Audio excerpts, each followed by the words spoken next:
Judgement reserve हो गया। BPSC की तरफ से क्या कुछ कहा गया आप लोगों के कटाक्ष? उन्होंने बोला कि कोई इरेगुलरिटी नहीं कमिट, तो प्राइमरली यही चाहिए। सर किन बिंदुओं पर लगा ऐसा कोर्ट जो कि छात्रों के पक्ष में निर्णय दे सकती है?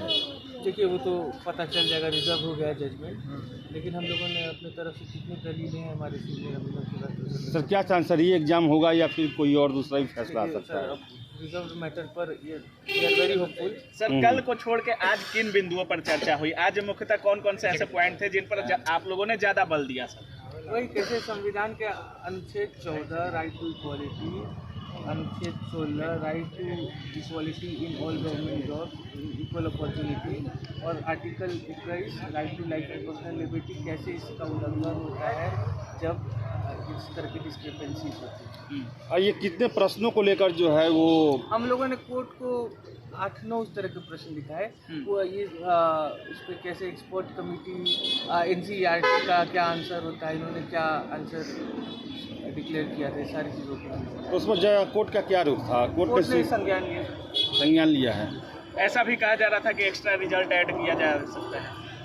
अभी तो एक्स्ट्रा रिजल्ट की बात की गई अंदर थोड़ी, अभी तो नहीं बात। इंक्वायरी भी संभव है क्या? अब देखिए क्या होता है, वो तो हम लोगों ने री-एग्जामिनेशन पर हम लोगों का था रीट, प्रशांत शेखर एंड अदर्स, और गिरी सर के उसमें था कि इसके लिए भी इंक्वायरी के लिए भी शायद था। अच्छा, तो सबको क्लब करके सुना गया। संभावना है सर कि इंक्वायरी हो सकता है, सीबीआई जांच हो सकता है? देखिए अब जो होगा, अब तो जजमेंट रिजर्व है सर, अब तो उस पर क्या बता सकते हैं। सर कब तक चांस है सर आ जाएगा जजमेंट सर? लगभग एक अनुमान सर, कभी भी आ सकते हैं, 1-2 दिन में या इस सप्ताह में? मुझे लगता है कि जजमेंट कभी भी आ सकता है। सर आप लोगों के तरफ से कौन कौन से सबूत रखे गए हैं? आप लोगों के तरफ से कौन कौन से सबूत रखे गए हैं? वही कि कैसे आंसर जो कि बुकलेट बीपीएससी ने जारी किया था, रॉन्ग क्वेश्चन, रॉन्ग आंसर्स को इन्होंने सही हाईलाइट करा था, उसको हम लोगों ने बताया। 8-9 क्वेश्चन हम लोगों ने उत्तर स्वीकार किया जज, स्वीकार किया सर, उस सबूत को स्वीकार किया। उन्होंने अपना दलील तो रखा इस तरह से, लेकिन वी ट्राई टू कन्विंस, हमने उनको कन्विंस किया कि ये NCERT से इसका आप अगर कंपेयर कीजिएगा तो आपको स्वाभाविक हो जाएगा कि सही कौन सा आपको पता चलेगा। सर छात्र जितने देख रहे होंगे उनके मन में एक सवाल चल रहा है सर कि कितना परसेंटेज चांसेस हैं कि छात्रों के हक में फैसला आ सकता है? अभिनव सर हम लोग सबों ने अपना काम कर दिया। हाँ, ये अब जो चीज़ हम लोगों के तो जैसा बियॉन्ड रहता है उसको हम लोग जैसा काम किए होंगे सर, तो एक होता है कि हम जीत रहे हैं या हम लोग तो होपफुल है, हम लोग तो अच्छे पर हम लोगों ने रिट फाइल किया था, तो वी आर होपफुल के अतिरिक्त वकीलों को उम्मीद है छात्रों को जीत जरूर मिलेगी।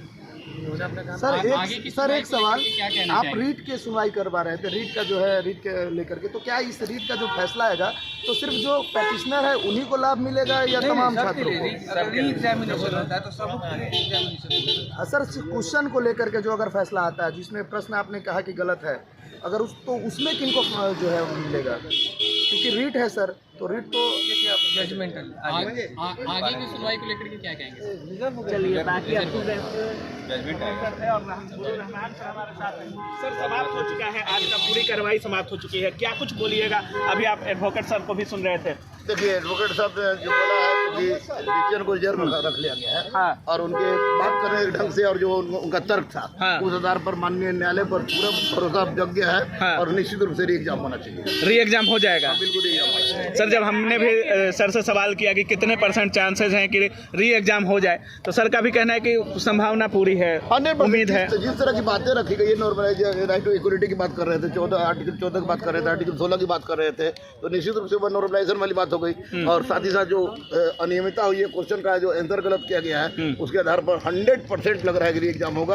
और रिजर्व रखने का मतलब जो जब भी इसका सुनवाई हो जाए, लेकिन री एग्जाम ही एकमात्र इसका विकल्प था। री एग्जाम सर फैसला तो रिजर्व है, अगर हाई कोर्ट में फैसला अगर बीपीएससी के हक में जाता है या री एग्जाम नहीं मिलता है छात्रों को, तो आगे की क्या कार्रवाई होगी? आप सुप्रीम कोर्ट जाएंगे। सुप्रीम कोर्ट जाइएगा? इंक्वायरी की भी बात चल रही है, इंक्वायरी की बात हो, ये बहुत अच्छी बात होगी। बिहार के इतिहास के लिए, बिहार के छात्रों की जिंदगी के लिए बहुत बड़ी बात होगी कि इसकी सीबीआई इंक्वायरी हो, क्योंकि अब बार का झंझट एक ही बार में समाप्त हो जाए और जो मेन जो इसका मगरमच्छ है वो पकड़ा जाए, क्योंकि बच्चे हर परीक्षा में झेल रहे हैं। तो निश्चित रूप से इंक्वायरी होता है तो बहुत बड़ी उपलब्धि होगी और ये वास्तव में छात्रों की जीत होगी। सर, जो बच्चे अभी इंतजार में बैठे उनको क्या कहना चाहिए? उनको यही कहेंगे कि न्यायालय पर विश्वास करे। माननीय जज ने दोनों जो खंडपीठ सुना है बढ़िया से और सुनने बाद जो रिजर्व रखा गया है तो उसका अंतिम परिणाम हमको लग रहा है कि और सबको लग रहा है कि जिस तरह का आर्गुमेंट दिया है वकील साहब अभी बता रहे थे कि री एग्जाम होगा और री एग्जाम ही इसका एकमात्र विकल्प है। साथ ही साथ इंक्वायरी होनी चाहिए और सीबीआई से इंक्वायरी हो ताकि दूध का दूध पानी का पानी हो और जितने लोग भी इसमें संलिप्त हैं, चाहे छोटी मछली हो बड़ी मछली हो, सबकी गिरफ्तारी हो ताकि बिहार पर में जिस तरह की कोड़ उग गई है परीक्षा में आयोगों में उसकी सफाइयाँ जरूरी है। बार बार बच्चे रोड पर दौड़े, गर्दनी में बैठे, छोड़ दिया है। इससे अच्छा है कि एक बार जम के इसकी इंक्वायरी हो और पहले फिलहाल री एग्जाम हो।